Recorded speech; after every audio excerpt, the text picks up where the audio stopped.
رات کے 11 بج رہے تھے۔ شہر سے تھوڑا دور ایک چھوٹی سی بستی میں ایک پرانی حویلی تھی، حویلی رحمت منزل۔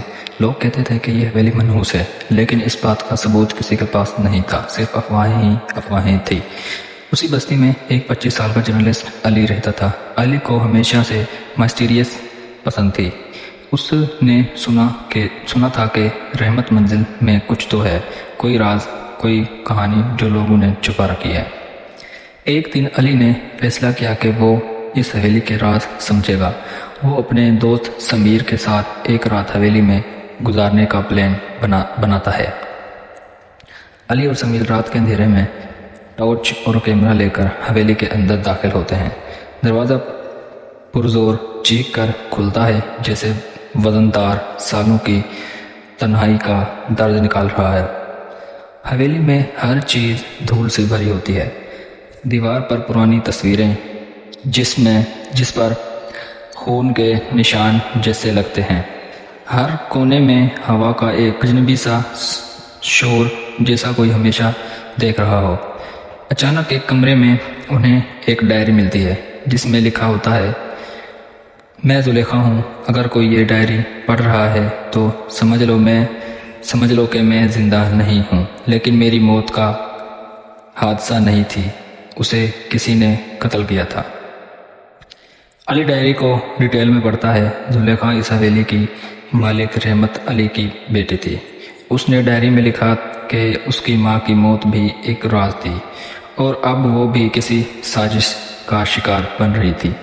ڈائری کے آخر ادھورا تھا، جیسے کسی نے اسے لکھنے نہیں دیا، لیکن اس پیج کے نیچے صرف ایک جملہ لکھا تھا، قاتل ہونے سے پہلے میں نے اپنے سچ لائبریری کے نیچے چھپا دیا ہے۔ یہ سن کر علی اور سمیر ترنت لائبریری کی طرف بھاگتے ہیں۔ لائبریری میں ہر طرف پرانی کتابیں، لیکن ایک بک شیلف تھوڑے سے ہل رہا تھا۔ جب اسے دکھا دیا گیا تو پیچھے ایک چھوٹی سی چھپائی گئی سی ملتی ہے جو نیچے بیسمنٹ کی طرف جا رہی ہوتی ہے۔ اندر اندھیرا تھا، ہوا ٹھنڈی اور گیلی تھی۔ نیچے جا کر انہیں ایک چھوٹا سا باکس ملتا ہے، جس میں کچھ پیپرز، ایک پرانا لاکٹ اور ایک کیسٹ ٹیپ ہوتی ہے۔ علی اس ٹیپ کو اپنے ریکارڈر میں لگاتا ہے۔ ٹیپ میں زلیخا کی آواز ہوتی ہے، اگر یہ آواز تم سن رہے ہو تو سمجھ جاؤ کہ میرے والد رحمت علی نے میری ماں کو قتل کیا اور مجھے زہر دیا گیا، کیونکہ میں سچ جان گئی تھی۔ اگر میری روح کبھی انصاف دیکھے تو وہ آزاد ہو جائے گی۔ یہ سب سن کر علی کا دل ہل جاتا ہے۔ وہ پولیس کو کال کرتا ہے، ثبوت دیتا ہے اور زلیخا کی قتل کا راز سب کے سامنے لاتا ہے۔ بعد میں معلوم ہوتا ہے کہ رحمت علی نے پرانی دولت کے لیے اپنی بیوی کا قتل کیا، اور زلیخا جب راز جان گئی تو اسے بھی مار دیا، لیکن زلیخا نے مرنے سے پہلے اپنا سچ چھپا دیا تھا۔